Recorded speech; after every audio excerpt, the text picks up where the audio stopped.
Hello, everybody. It's Paul Nison with Torah Life Ministries, and I'm so excited to have my friends back on this group discussion. We have Zach, Bauer, Lex Meyer, and Sal Baldovinos, and we're going to be introducing each of them, and we're going to be talking about different topics. And we invite you to post your questions below the video, and we will be getting together to talk about other topics in the future. So we'd like you to post anything you'd like us to speak about in the future. So right now what I'm going to do is I'm going to pass it along to Zach, and he's going to introduce himself, and then Lex, and then Sal, and then we're going to talk about today's topic. So Zach, say hello to the audience. Hello, audience. So, hey, listen, it's good to be back finally with these guys. I miss these guys when we don't get a chance. We're always busy. We got a lot of things going on in our lives, and so when we get together for something like this, it's really special. So, and then I love all the comments that we get when we do things like this. We get a lot of comments and a lot of good feedback, and so that's always good too. So, what I wanted to do, they told me, hey, listen, Zach, you picked the topic today, and I decided that's a great idea. I have a good topic. You know, I get a lot of comments and a lot of emails on my channel and on my website, and one of the big things I get is about the Shabbat. People who are new to Torah come to my website, and they're like, you know, I really get this. I mean, I see it. I see what you mean. I get the scriptures you're talking about from the point of view, from the Hebraic point of view. Now, what do I do? How do I get started? What does my family do? And my family really wants to start walking this walk. You know, what's the first step, Zach? And, you know, one of the biggest questions we get is the Shabbat. How do we keep Sabbath? And so I thought it would be a great idea if we could go around the table and each one of us talk about how does your family keep the Shabbat? Because, again, this is something that comes up a lot with the audience that I have. You know, how do I keep Shabbat? What does your family do? What's my marching orders? And I wanted to kind of convey the idea that there isn't a rigid set of marching orders. Really, I have found in Scripture, and we can talk about this, is really just about 5 things or so that the Father commands His people to do on Shabbat. So it's not really that hard of a task or a commandment to keep. And so I just wanted to open it up to everyone and kind of go around the table and see how does your family keep Shabbat, because I really believe that it's encouraging for people to see or hear what other people do, and it gives them an idea of what they can do for their families, because this is indeed a special time. So maybe we'll just start back with Paul, and Paul can kind of open it up, and then we'll go with Lex and Sal, and then I'll just kind of close on my end, and then we'll just go down whatever rabbit trails that happen to come along during the process. Absolutely, that's fine. But before I tell you how I keep Shabbat with my family, let's introduce Sal and Lex. Just say hi, guys, and give out maybe your website, and then I'll let everyone know how I keep Shabbat, and then we'll go down the line. So, Lex, you want to say hi? Okay, sure. Hi, I'm Lex Meyer, and my ministry is called Unlearn, and my website is unlearnthelies.com. Hey guys, I'm Sal Baldovinos, and I'm with Tshuva Ministries, and that's tshuvaministries.net. Along with my ministry partner Scott Blair, we put together kind of a consortium of videos from across the net, which features teachers like Paul, like Zach, and like Rico Cortez, everyone on this channel as well. It's a great resource for someone who's getting started. So today's topic is perfect for the getting started page of Tshuva Ministries. So go check that out. Wonderful, guys. It's so great to be back with you. And the topic that that Zach's bringing up today is I get a lot of questions about it also, and have made videos on my website, TorahLifeMinistries.org, about it. But basically what I tell people is when they ask me how should we be keeping Shabbat, I first tell them it's not really focusing on what you should be doing. Try to focus on what you shouldn't be doing. So we shouldn't be doing our normal day's work that we do every single day. And we also got to look at the motive behind what we're doing. There are a lot of people out there that say we're never supposed to touch money or do business on Shabbat. Well, I know it's a day of rest, and it's a day to spend with our family and also with fellowship. But I also know if our motive, you know, I have no problem working hard on Shabbat, but with the motive of promoting the gospel. So when I'm with my family, I love to just rest as much as possible. I used to go to fellowship, but I have little kids, and my family couldn't always join me. So I didn't like being separated from them on Shabbat. So now we like to spend time at home with each other. It's the one day a week that I actually sleep in later than the other days. And we just have a good time in fellowship with each other. And every now and then we have a get-together with other believers, and we go hang out with them. However, We just traveled, and we in great fellowship with other people when we were on the road. And my family's away right now, and I'm here alone. And like I said, I was having a great time going out there and preaching the gospel with some friends on Shabbat, and in great fellowship as well. So for us, it changes quite often, but we don't focus on what we should be doing. We like to focus on what we don't focus on it, but we're careful about what we shouldn't be doing, and we let it just take flow from there. What about you guys? I know you guys have children also. What about you, Sal? How do you do it? Well, when we first started out, we started off in a synagogue, so we went weekly to a local congregation in Texas, and we did that for quite some time. And as it happens to be, the bureaucracies, the hierarchies in an institution kind of drew us away from that kind of corporate atmosphere. So from there, we went into a home study, and it was my family, which consists of 6 kids. Oh my gosh! And I think everyone in this community would understand it and cheer for that. But every time I say 6 kids, they're like, "Are they all yours?" Well, we picked some up at Walmart. The other 2 were at Target. So. But back to the story. We did home study for quite some time. It was my in-laws who, thankfully, and y'all willing, live right across the street from us. So we're very much like Everyone Loves Raymond. We just come in and out of each other's homes. It's a very pleasant relationship with my in-laws. So a family friend, my in-laws, we would meet every Shabbat. We would go through the Torah portions. And with kids, to answer that more directly, with kids it is tough. We try to set aside time for a kid's learning time, but it's honestly tough for me. I don't consider myself a good children's teacher. I love getting into the Word, and I love getting into really deep studies, getting into the Paleo-Hebrew, understanding how one word can take on so many meanings just by looking at the original Hebrew context and removing the Greek mindset.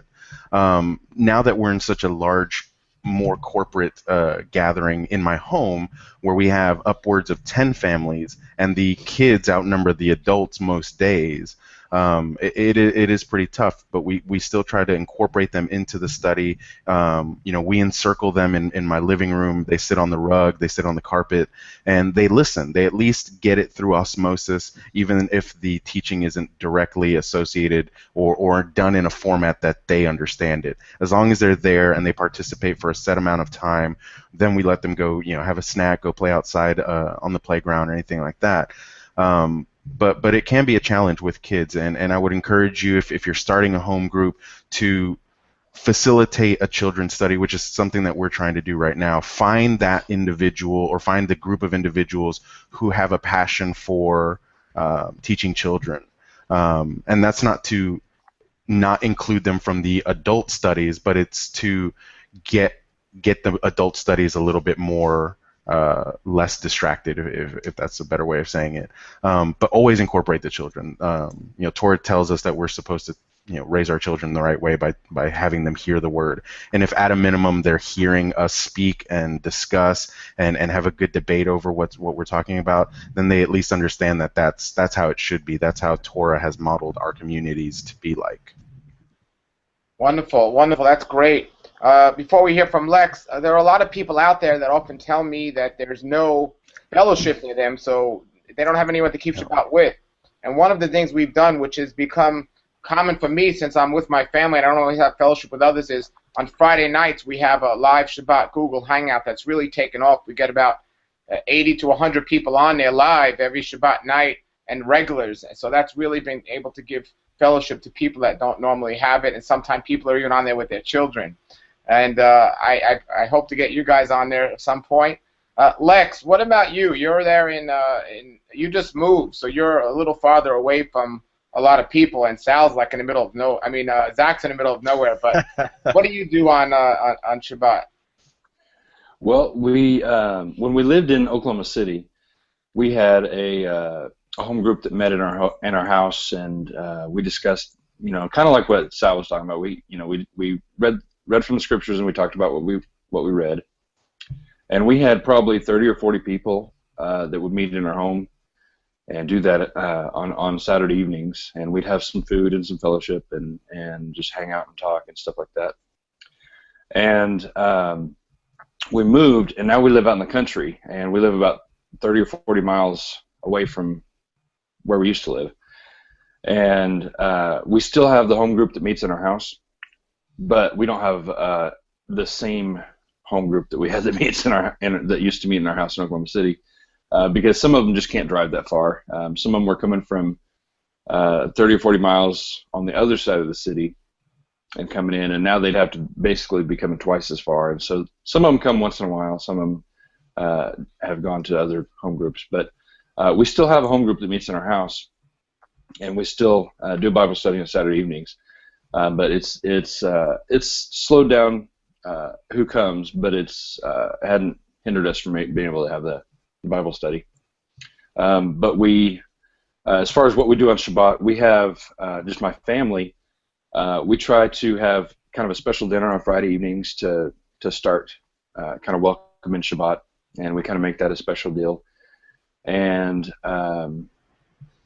we try to get the kids to sleep in on Saturday mornings, but I say try because I have a 5-year-old and a 2-year-old, and they come up when the sun wakes up, and so it's hard to get them to stay in bed and stay asleep. So usually I'll end up getting up with them and trying to keep them quiet so my wife can sleep in a little bit.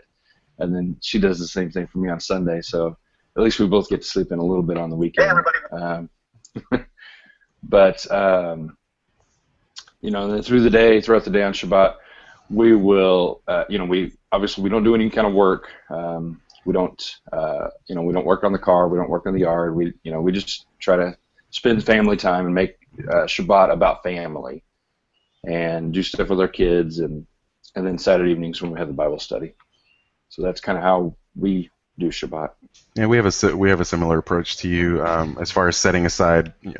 Friday evening comes around, and we do a meal plan. My wife puts together a calendar of what we're going to eat throughout the week.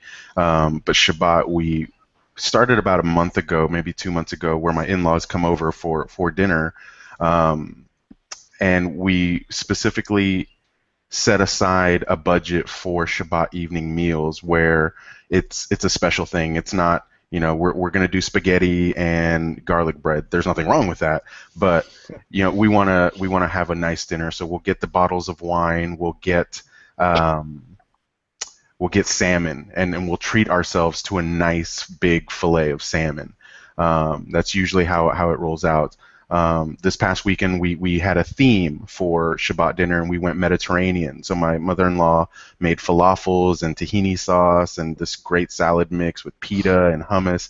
So we try to make it fun. We try to incorporate that into our Shabbat group as well, where we have some type of theme. And because it's essentially a crock pot or a potluck gathering, we put it out there, hey, this week we're bringing this. What are you guys bringing? Or let's do this theme as, I think one time last year we did foods from our countries, because we have a couple from South Africa who join us. I'm from Central America.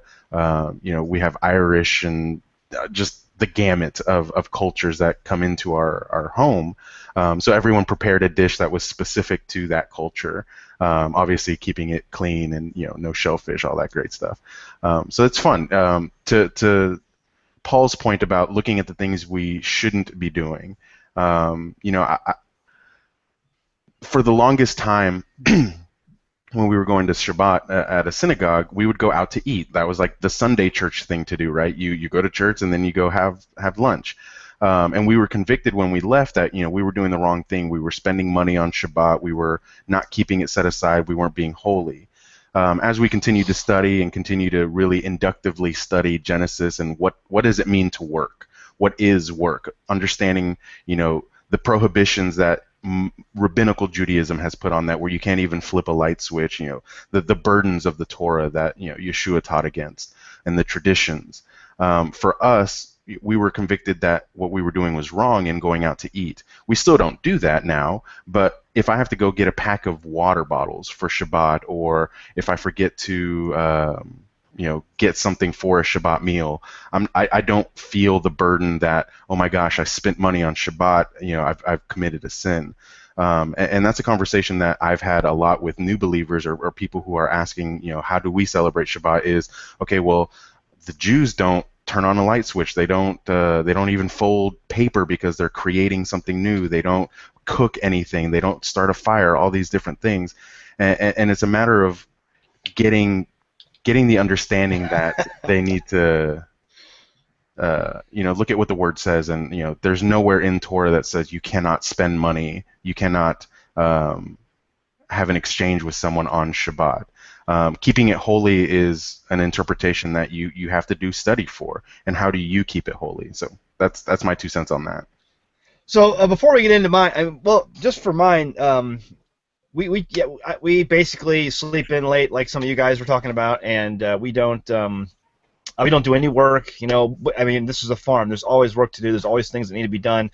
And, we do care for our animals on Shabbat. We have to care for the animals. We have to feed the animals. We have to water the animals. Those are things that you just can't ignore those things. Otherwise, they're going to die in 90-degree heat if they don't have water. And, we try to get as much done as possible before Shabbat sets in. But, there's just certain things like feeding the fish and feeding the animals that just need to be done. So we get as much of that done out of the way as possible. Sleep in late. The biggest thing I try to tell people is keep that day set apart, unlike any other. Just have it set apart. It's not, make that day special somehow. Make the day special for your family, your wife.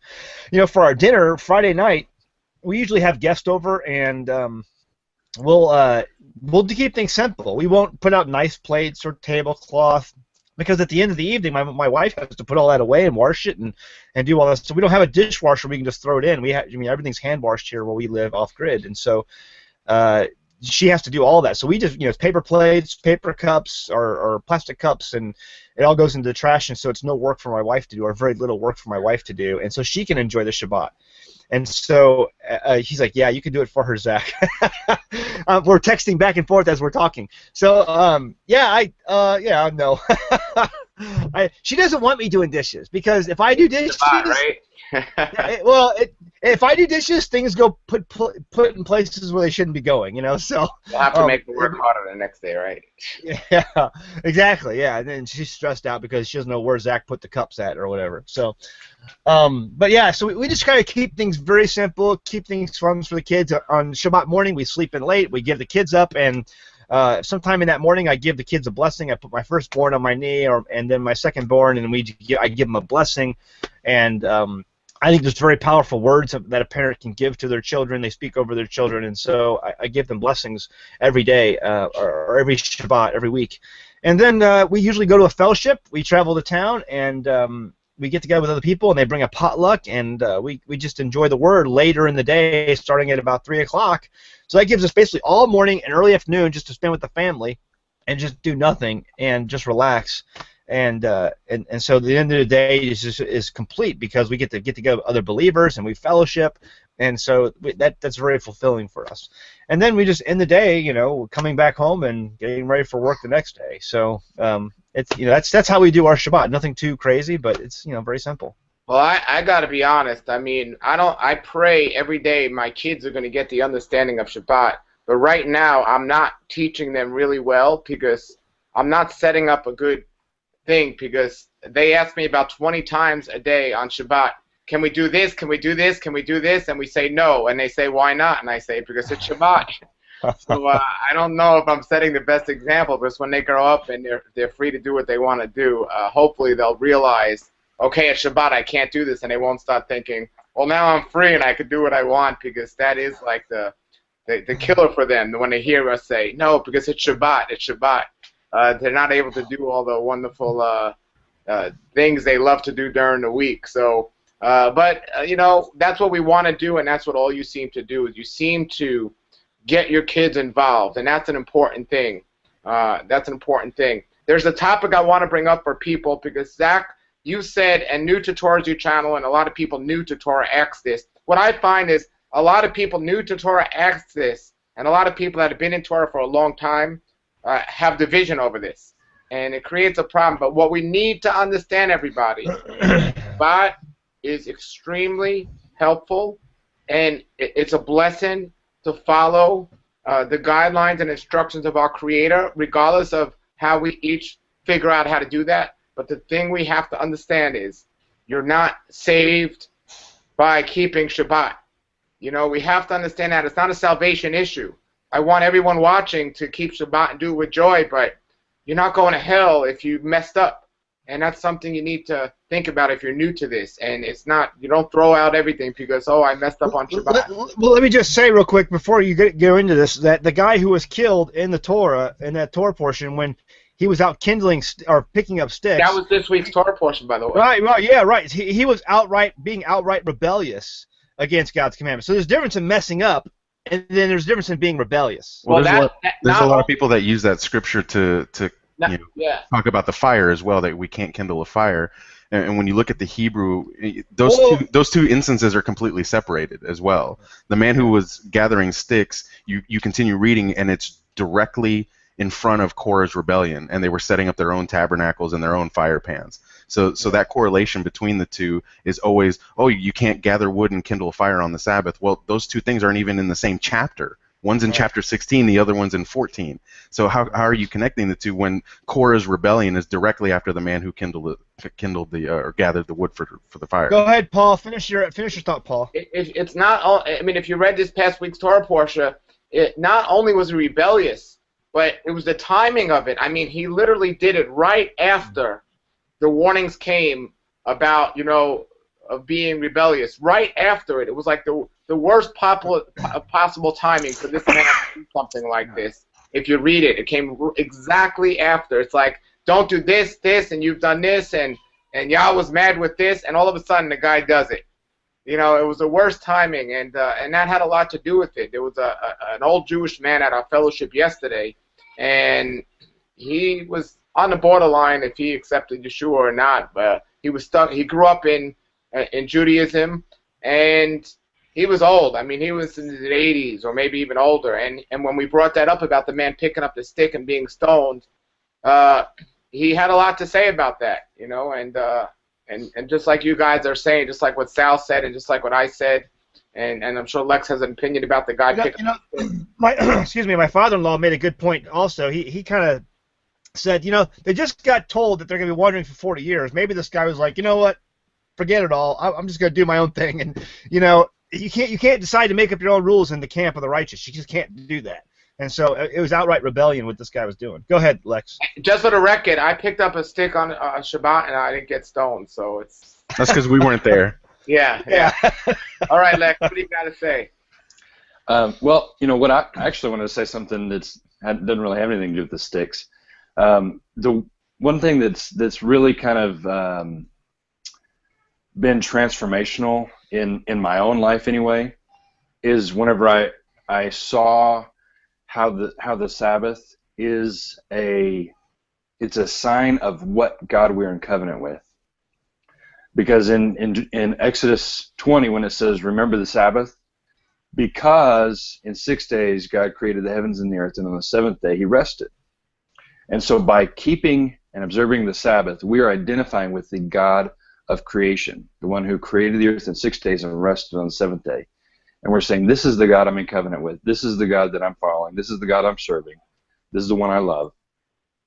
And by keeping his commandments, we are showing who we worship and who we follow. Okay. And so it's I heard a phrase one time, you can tell me all day what God you serve, but I want to see it by the commandments you keep. Show me what God you serve by the commandments you're keeping. And that really, when you think about it, is huge, because when Israel went into, they started doing paganism, and they started practicing the pagan ways, and they started mixing their faith and incorporating pagan worship practices. Well, that was the problem, is they were not serving the God of Israel anymore. They were serving pagan gods. And so, show me which God you serve by which commandments you keep. Are you keeping the Sabbath? The one that the God of creation said, this is a sign between you and me for all creation, and identifying with the Creator God who created the earth in 6 days and rested on the seventh. And that's huge, I think. Yep.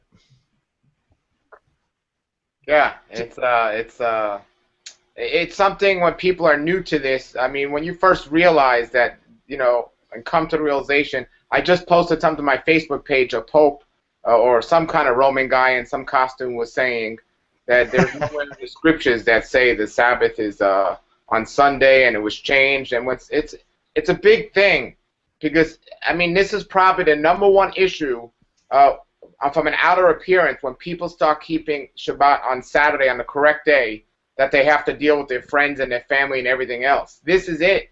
It's like, okay, we can no longer do these things on Shabbat, or we choose not to because it's Sabbath. That's the biggest issue the outside world has with people. And that's where it begins. That's where it's like, people start calling them legalists and everything else. That's the biggest sign. And I want to encourage people that are getting flack from people that you're doing something right, because now you're set apart. And that's what holy means. So, if everyone's fine with what you're doing, that means, that's not necessarily a good thing, So when they start getting worried about you or raising eyebrows, then you're doing something right. And the Sabbath is a big one. So if you're new to this and you decide to keep Shabbat, realize that's going to happen. Another thing is, here's a question for you guys. What do you do? Because I have several people that contact me, and I know you get questions about this. What do you suggest people do when there's a family with kids and one spouse is convicted to keep Shabbat and the other one is not? What would you recommend for people in that case? Stoner. we actually have a family in our group that's very much like that, where the wife brings the children to Shabbat, but the husband is still a part of the world, for lack of a better term. That it's just something that you have to pray about and continuously pray about, but it shouldn't be a dividing matter, unless that individual is into idolatry, fornication, and the 4 things that Paul talks about in Acts 15. But all you can do is pray for that person and love that person with all your heart. And as a community, we pray for that family, that the eyes be opened of the husband. And he's a great guy. He's a good secular person, more than most religious people that I know. Takes care of the family, drives them, to and fro. He came to Sukkot. That was a step. But, the advice that I can give is just to continuously pray. There's going to be division. There's going to be arguments over it. But at the end of the day, you have to be committed, because the covenant, as Lex pointed out, the covenant that you've made with the Creator supersedes the covenant that you've made with your spouse. Because of our hardened hearts, Moshe gave us the ability to divorce. But we need to have that compassion and that intestinal fortitude to push through these issues, and not, well, I'm going to keep Sabbath starting now, and if you don't do it, we're getting a divorce. Paul talks about this walk and this journey being a race. And you talk to any athlete out there, they don't go run a 5K because they decided to go run a 5K today.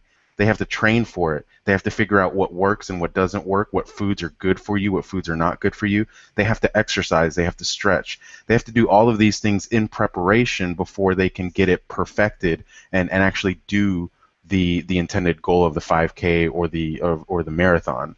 So you have to just take it one day at a time, continue to pray. If they're not a praying family, then make sure that, if your community, if you have one, if you can find one online, or get on Facebook. Community is such a loose term in this digital age. You can have people pray with you, pray for you. Join Paul's Shabbat study. Have that conversation with your spouse and say, this is what I'm doing.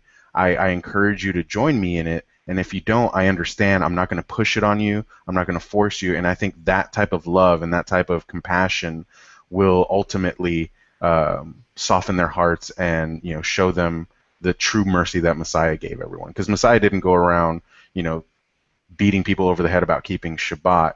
He just said, keep my commandments, and that's it. Go and sin no more. It's simple enough. Go and sin no more. I often equate this to when I was in the military. In people who are non-commissioned officers, NCOs, which are sergeants and above, all the way up to officers. An officer comes and he'll give his platoon or his NCOs an order from up higher, It comes down to him. He gives it, passes down the chain of command. And at some point, the person, the little E5 sergeant platoon leader has got, or squad leader has got to figure out, okay, this is the order. It's up to me to figure out how I carry it out. And so that responsibility falls on me. Now, it may not be how the other squad leader carries his order out, but I'm going to carry my order out the best way I know how, and he makes that decision on his own. And so, it's like the same way with the commandments. When the orders come down, when we look at the commandments, we understand, okay, we need to keep Shabbat, we need to rest on that day. There's different ways you can figure out how to keep that commandment, but keep the commandment. Mm-hmm. There's different ways you can figure out how to carry out that order, but the order is to carry out the order. And so I equate the military, because I see a lot of the military, in how the tribes are arranged and how Israel itself is arranged. It's very military-like. And so, it's the same way when we would get an order in the military, you're to carry out that order to the best of your ability. You may be different than somebody else, but you still carry out the order. Yeah, and also from a military standpoint, keep in Hebrew is shamar, to guard it. Yeah. It's not so much keeping it to yourself and how you keep it, but guarding the Sabbath. You are protecting it from the outside elements, the outside world. You are placing a hedge of protection, like farmers did with their sheep, or shepherds did with their sheep. You place a thorn bush around the Sabbath so that the outside world does not influence what you do. But my meaning is my thorn bush doesn't have to be isn't bad because it's different than your thorn bush. Right. Do you know what I mean? But there are people who will attack you because you don't have the same type of thorn bush that I do, and so you do it differently, so you're wrong. And that's where the traditions and doctrines of man come in. And so that's my big thing. So one of the big things I get in my email is that right there, that my thorn bush is different than your thorn bush, and so therefore you're wrong. Yeah, well, we have to understand, we're here to help each other, and that's what we have to do. We have to think, just like when you're new to Torah in general, and people start questioning you, first thing I always think is, well, what's their motive? Do they sincerely want to learn or help me, or are they just trying to, find something wrong?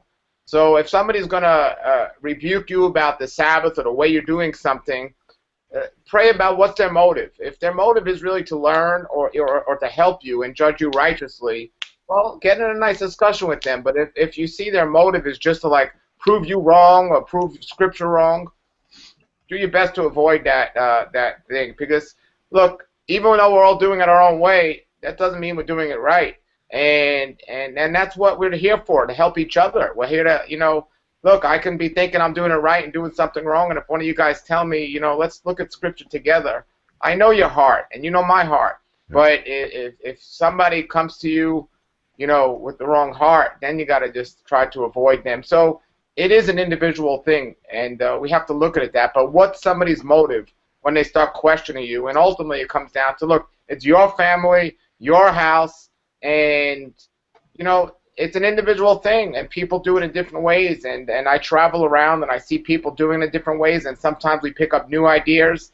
Sometimes we try different ideas. I mean, we all have the ultimate setting and what we'd like to be doing, but then we have life. And, I have a little kid and I have an older kid, and my little kid's not going to hang out all afternoon at some stranger's house in a fellowship, and especially not in a congregation, without crying and disrupting the whole place, where my older child might be able to do something like hanging out there all afternoon or something. So each situation's different, and it changes. As my little girl gets a little bigger, that might change. We might be able to go to certain environments more, but so it's always different, and I want to encourage people to get on a Friday night hangout, because it's a great way to open up Shabbat. And regardless if you have stuff to do on the day of Shabbat or not, on Friday night you're hanging out with 100 believers, asking questions and just having a great time. So it's really cool, and it's 10 o'clock Eastern time to midnight Eastern time, and sometimes we go to 3 in the morning. And people say, well, why is it so late? I say, well, because my family goes to sleep, and now I have time to do that. And, and I personally don't like to stay up that late, especially on Shabbat, but I'm doing it for fellowship, and I'm doing it for everyone, and it's just been a blessing. That's another thing, too. I get this common question about people who say, and I enjoy this. Let me just say, I enjoy staying home on Shabbat and just not going anywhere, even for a fellowship, because it seems like it opens up the day.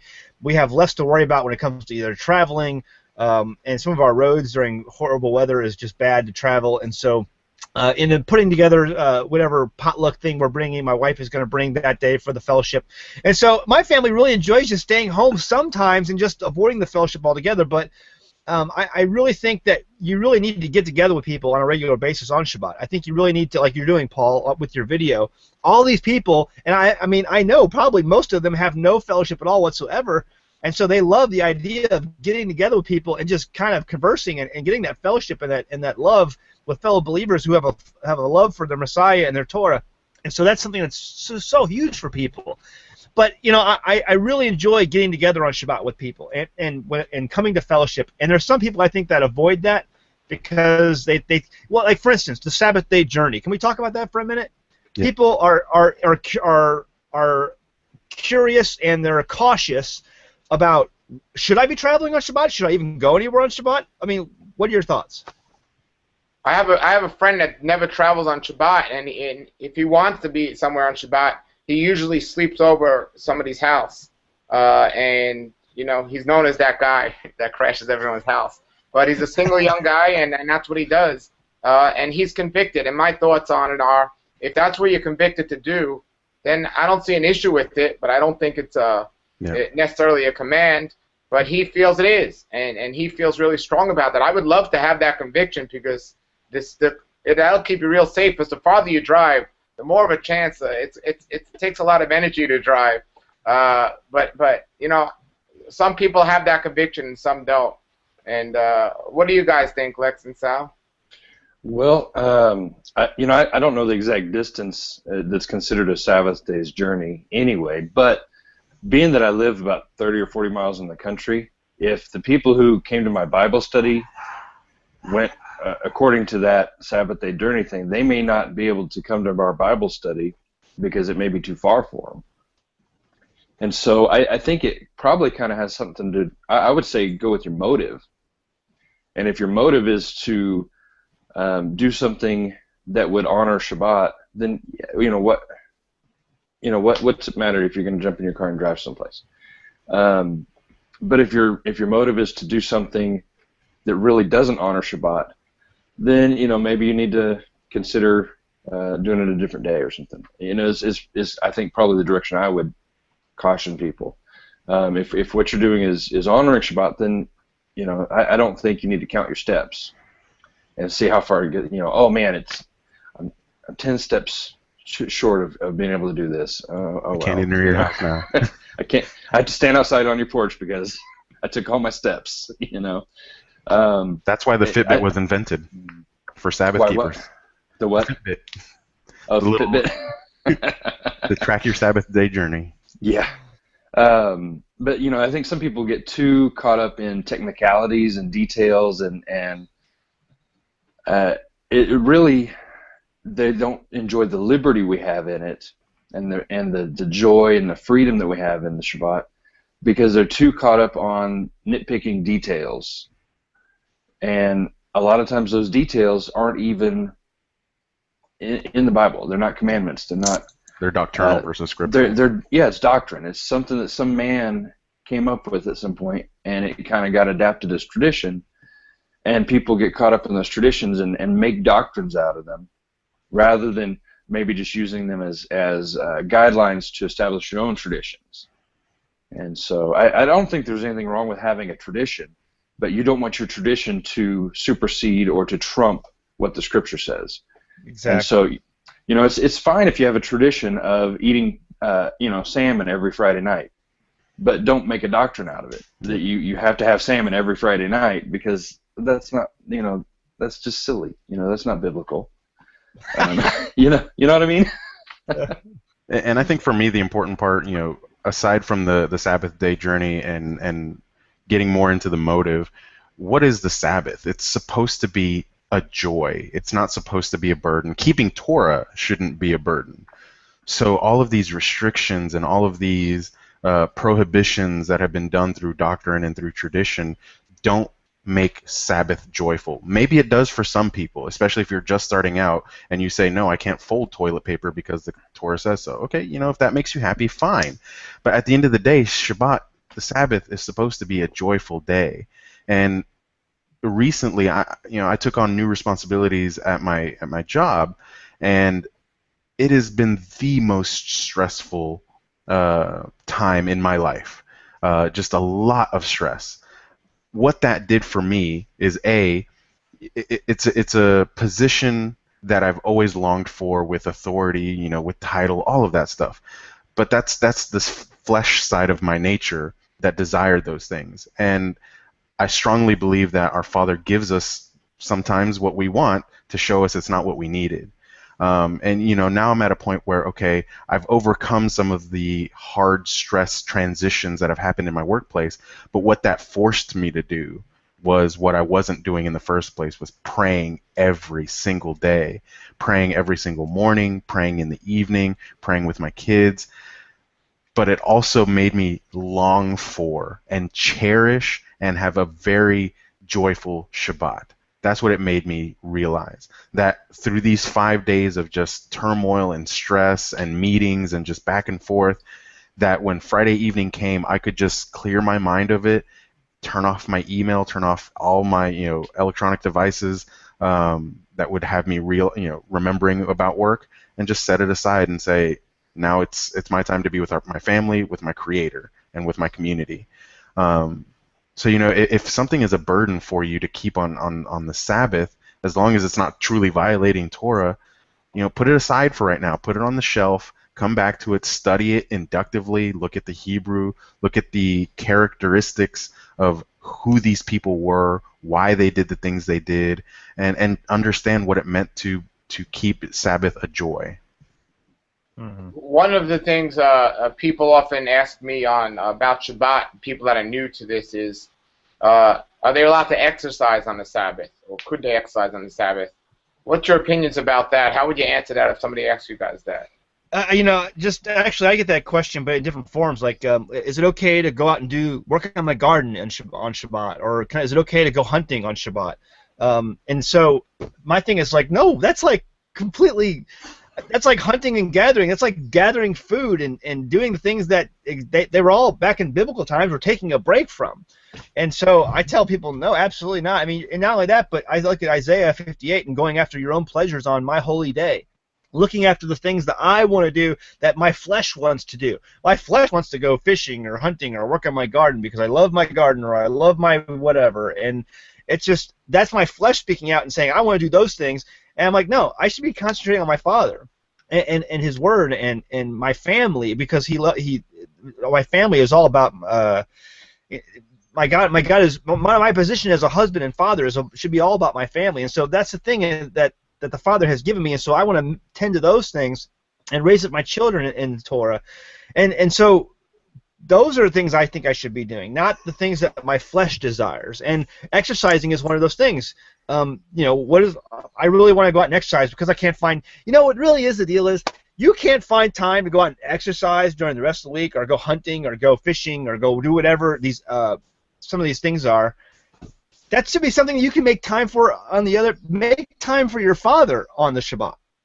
I mean, am I wrong here? Well, I mean, yeah. Go ahead, Lex. Well, I was just going to say, I think a lot of the problem is people don't know what to do with empty time, empty space, sleep, white space. You have this. You have 6 days of your week is just crammed full of activities. You have everything scheduled, everything planned. You pull out your calendar and you have something going 9 o'clock, 10 o'clock, 11 o'clock, 12 o'clock. All day long you have something going on. And you get to Sabbath and you have a day that's empty, a day that has nothing planned, a day that has nothing scheduled, and they say, wow, what am I going to do? I need to fill this up with something. I need to go out and wash my car. I need to go fishing. I need to, whatever. And I really think that has a lot to do with it, and we need to learn how to be still, and how to listen, and how to be quiet, and how to wait, and have that quiet space, and have that emptiness, so that maybe God can put something in it for us, instead of us trying to fill it up with something. Yeah, let Him speak to you. Yeah, and it's I'm reminded of the time when Elijah went up on the mountain, and it said there was a great storm and there was a great wind and all this stuff, but God wasn't in that. and then there's this still small voice, and that's when God spoke to Elijah. And it's one of those things that we have so many distractions throughout the week. Sometimes Shabbat's the only time we take, we have a moment of free time where we can just sit and listen and say, God, what have you been trying to say to me all week that I haven't been able to hear because I've been too busy? And today I'm gonna clear my calendar for you, and let's just spend time together, just me and you, Father. And just like I want to spend time with my kids on Shabbat, our Father wants to spend time with us on Shabbat. And so it's a time when we should clear our calendar and make room for Him, just like all the feasts. In Leviticus 23 it says, "These are the feasts of the Lord; these are my holy convocations." And it's like He's saying, I put these on the calendar. These are the times that I have set apart and said, you guys make room for me. Clear your calendar and meet with me on these days. And Shabbat is one of those days. And so we need to figure out how to clear our own calendars so that we can meet with our Father and enjoy the time that we have with Him and not try to clutter it up with busyness. Yeah, if there's any question who truly has dominion over the earth right now after the fall, you can look at that lifestyle. We fill our lives with meetings. We fill our lives with little things to do, material possessions. There's no question in my mind who holds the deed to the earth right now because of Adam's fall, because the adversary is trying to keep us away from the Sabbath. And we have these discussions about, is the Sabbath a lunar Sabbath? Is it a solar Sabbath? Is it the seventh-day Sabbath? Is it Sunday? Did Constantine really change it? All of these divisive topics that have the opportunity to continue to divide us. But at the end of the day, your conviction about how you keep Sabbath is not everyone's conclusion, and that's the important part. Your conviction is yours. If you do Sabbath in a particular way, or if your hedge of thorns is done in such a way that isn't like mine or isn't like Lex's or Paul's, that's okay. Because at the end of the day, we're honoring our Father. We're keeping the fifth commandment from a spiritual standpoint. We're honoring our Father, and we're setting time aside to be with Him, to learn from Him, to learn from each other, and to edify each other's studies, to edify each other's walk. Because in the military, when you're on a road march, when you're on a run, you pick up that battle buddy. You help him up, and you get him up on his feet so that he can continue that race, continue that march, because you don't leave that man behind. Okay, and that's the important part about Sabbath, is leave no man behind, and continue to have that study. Yeah, I won't call it exercise, but I do our delight on the Shabbat. There's a big park across the street from our house, and we don't get a lot of family time during the week to just everyone together all the time as much as we would like without some type of distraction. And on Shabbat, I'll be honest with everyone, and we really enjoy it. We take a bike ride at the park sometimes as a family. And some people might look at that as exercise. Some people might look at that as family time. But if somebody's watching, whether you're new to Torah, you've been doing it a long time, I think it's okay to do that. And, Well, it goes into interpretation, Paul, because how you interpret exercise, I could turn around and say, well, me getting out of bed and stretching, I just exercised my body, I worked. Stone him! Exactly. It all goes back to how you define things. And Sure. On an individual basis, your definition or your understanding of exercise or work is completely different than mine. And we have to just come to the middle and understand at the end of the day, we're celebrating the Sabbath. Sure. Like you said, we're going to find our individual ways to do it. But that scripture Zach brought up about not doing your own pleasure has really caught a lot of conversation about that too, because it's one thing about not doing your own pleasure, and it's another thing about what we consider work is and what we consider rest is. Oh, you can take anything like that, I think, and it can go to the extremes of it, right? Yeah, absolutely, and sometimes people do, and so we got to be careful with that, and it's easy to fall into that trap when you're first starting out in Torah, and then, like I said, later on, when you get in your ways, it's easy to point to other people and show them what they're doing wrong. So we got to be careful of that, and again, folks, look at people's heart. I could tell you this week I had a unique Shabbat because my family's out of town, and that rarely happens anymore. We're apart. But a friend of mine slept over Friday night, and we went Friday night, and we went yesterday on Shabbat, and I could figure no way better to celebrate Shabbat. But we went street evangelizing, and we just had the most amazing time.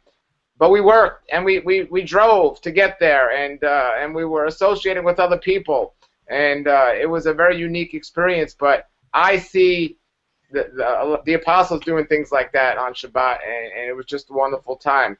So it's different. But guys, in wrapping this up, give us your final thoughts of what we could tell people, and people that are watching, go and post your questions below, and give us your final thoughts, everyone on the panel, about what you want to leave people with on this topic, because they're going to keep asking it, and you're going to keep getting it. But what video? Give us a minute or two here. What would you say if somebody says, "Can we or how should we be keeping Shabbat?"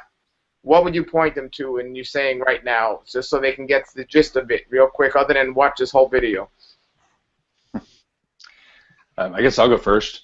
I want to go back to Exodus 20 and just look at the command that God gave us. He said, remember the Sabbath and keep it holy. He's already made it holy.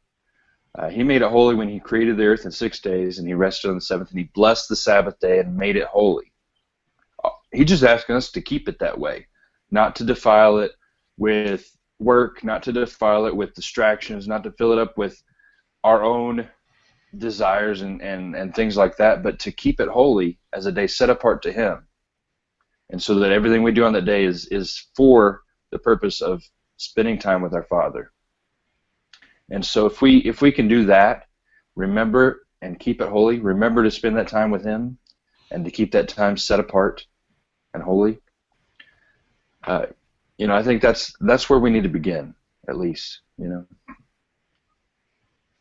And I'll do the bookend since you're in Torah. I'll go to Paul's writings in Acts 15. What is a new believer supposed to do in addition to keeping the Sabbath? It's one of the 4 things, but you abstain from things that are polluted by idols, from fornication, and from things strangled with blood. But the 4th thing in that is that you are supposed to go to the synagogue and learn Torah every single week. And that's the point. You're not going to get it all in one sitting. You have to continuously do this every single day, every single week, and learn from the Sabbath. It's our daily bread. We can't not eat for 6 days and then expect to consume an entire meal of Torah or of study time in one day. It has to be a daily walk, and you have to understand that you're not going to get it all right away. You're going to make mistakes, and you're going to get trapped into doctrine, into tradition, and that's okay because it's a part of the process. Arthur Bailey has a really great teaching on the religious traps of the Messianic faith. If you have a chance to check that out, if you go to tshuvaministries.net under the Getting Started section, it's the last video on there. And we made it the last video on purpose because you're going to study all these Getting Started videos from 119, from Zach, from Paul, but at the very end, you got to understand that this walk or any walk comes with its traps. You can use the example of CrossFit. That individual who just started CrossFit is going to be nailing CrossFit on everyone's Facebook feed or whatever. Someone who's into the raw diet who just got into it is always going to be talking about this. But you get into these traps and into these cycles of knowledge and gaining that knowledge. But the important thing is your conviction is not everyone's conclusions, and just make sure that when you're studying to be edified and you're edifying others. And I love your point, Lex, about keeping it holy, that our Creator made it holy. Our responsibility is to keep it holy. Yeah, Lex's answer is my answer, so I'm just gonna go with what he said. I mean, keep it set apart, keep it special, and it's the first mention of the feast. It's a feast. Make it a feast. Make it something special. Set it apart. There you go. Sure. Well, in the scriptures, I was talking to a fellow about this last night when it talks about those that won't make it into the kingdom, and it talks about liars and adulterers and all these things. It doesn't say there, people that break the Sabbath are not going to make it. And we were wondering this, and we said, well, you could look at that two ways. One way you could look at that as, well, you know, it was so commonly kept that they didn't even think, like nobody struggled with it back then. The other way you could look at it and say, like, well, it's not one of the four things mentioned in Acts 15 either. So you could look at it from two different viewpoints. Well, And that's the like I thing. said, It is. It is mentioned in Acts 15 because the assumption is that you would go to Sabbath every single week to continue to learn. So it's those three things that you abstain from, but you continue to learn more because you, like you just said, culturally they did Sabbath. That was a part of their life. So yeah, but absolutely. But that's what I'm saying. It could be looked at from two different ways. It's not specifically mentioned, but if it was so normally done, then you could look at it a way of that's why, because everyone did it. You don't have to mention it. So you could look at it that way. But you could look at it another way and say, well, these are the most four important things people got to be doing. But the point is, it's not mentioned in the scripture of these are the things we got to do to get in the kingdom. And why is that not there versus these liars? You know, we know the Sabbath is mentioned much more in scripture than lying, and there are scriptures of righteous people lying. But it says in the scripture, liars won't get in the kingdom, but it doesn't say Sabbath keepers won't get in the kingdom. So what I'm saying is, like we said earlier, is we got to understand. Actually, yeah, it does. So he said in Isaiah, it does say that. It says, "I will bring those to my holy mountain who keep my Shabbat," and that's, I mean, it's very clear on that one. But I think that we've all sinned, we've all fallen short of the glory of God. So if that's the case, it doesn't really matter. We're all not worthy. So my thing is, it goes back to that heart. You know, do I have a wicked heart, like it says that we all have, or have I decided I'm going to circumcise my heart and do things the way and follow my Father's commandments the best of my ability, and the best of my ability would mean to keep the Shabbat, and I'm not going to do it perfectly. I'm not. I'm going to screw up. So if I do that, if I screw up, am I doomed? Am I not getting into the kingdom ever? I think the Father's going to overlook. That's where the grace comes from. Yeah, this child has a willingness to obey my commandments, and so that's where I believe it falls. My point was, in the renewed covenant, it was either so commonly done amongst the believers that were preaching the gospel that they didn't even have to mention it, or they didn't give it as much of significance of other things. But it's just in the new covenant, it's not there with these other things that are so preached about. And I mean, that's the thing I argue with Stephen Anderson about. You know, it doesn't say anything in the new covenant about not sleeping with your sister. That's because that was just like one of the most obvious things that you didn't need mentioning. So it doesn't talk about sleeping with an animal either. So it doesn't. I tell Stephen Anderson, does that mean we can do it because it's not mentioned in the New Testament? No, but it was something that was so obvious to the people of that day that it didn't need mentioning. Everyone kept the Shabbat. Everyone was supposed to keep the Shabbat. Absolutely, and this is what with Constantine changing it and changing the day and all the other crazy stuff that's happened, people are farther away from it now than they've ever been before, and for them to turn around and come back to it is a great sign of their faith, and also that it's the most amazing confirmation that Yahweh has at least begun, and maybe even more than that, lifted the scales from their eyes. And it's a great testimony of one's faith. And so I think we could all agree, no matter how you decide to do it, do it. And try to keep it and learn, and you will learn more. And we could say the same thing about Torah. We could say the same thing about the feast days and everything.